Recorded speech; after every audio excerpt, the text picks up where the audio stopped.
నువ్వు ఎన్ని ఆంక్షలు పెట్టినా, నువ్వు ఎన్ని అడ్డంకులు పెట్టినా 3వ తేదీ సింహం నెల్లూరులో దిగుతుంది.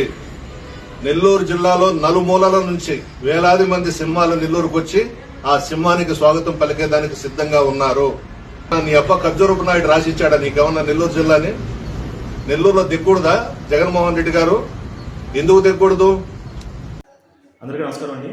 ఈ వీడియోలో మాట్లాడుతున్న వ్యక్తి ఈ రోడ్లు పట్టుకుని తిరిగే వ్యక్తి అయితే కానే కాదు. ఇతను కోవూరు మాజీ శాసనసభ్యులు నల్లపరెడ్డి ప్రసన్న కుమార్ రెడ్డి గారు. ఈయన నాన్నగారు నల్లపరెడ్డి శ్రీనివాసరెడ్డి గారు. ఈయనకి మేబీ బావో ఏదో అవుతారనుకుంటా సోమిరెడ్డి చంద్రమోహన్ రెడ్డి గారు. ఈయన రాజకీయ ప్రస్తావం మొదలైంది తెలుగుదేశం పార్టీలో. తెలుగుదేశం పార్టీ తరఫున 3 సార్లు అయితే గెలవడం జరిగింది. ఎన్నిసార్లు? 5 సార్లు పోటీ చేస్తే 3 సార్లు గెలిచి శాసనసభకి అయితే వెళ్ళడం జరిగింది. ఒకసారి మంత్రిగా కూడా పనిచేశారు. ఈ వైఎస్ఆర్సీపీలోకి వచ్చాక 3 సార్లు పోటీ చేయడం జరిగింది.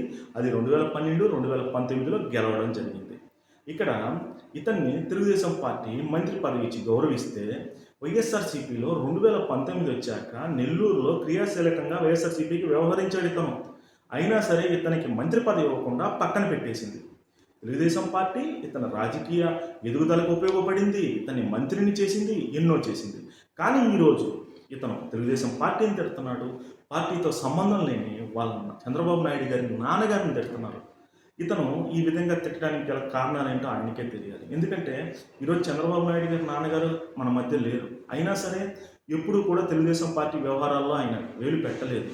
అటువంటి వ్యక్తిని తిట్టడం అనేది నిజంగా తప్పు అని చెప్పి నెటిజన్లు అయితే నల్లపరెడ్డి ప్రసన్న కుమార్ రెడ్డి గారిని విమర్శిస్తూ ఉన్నారు.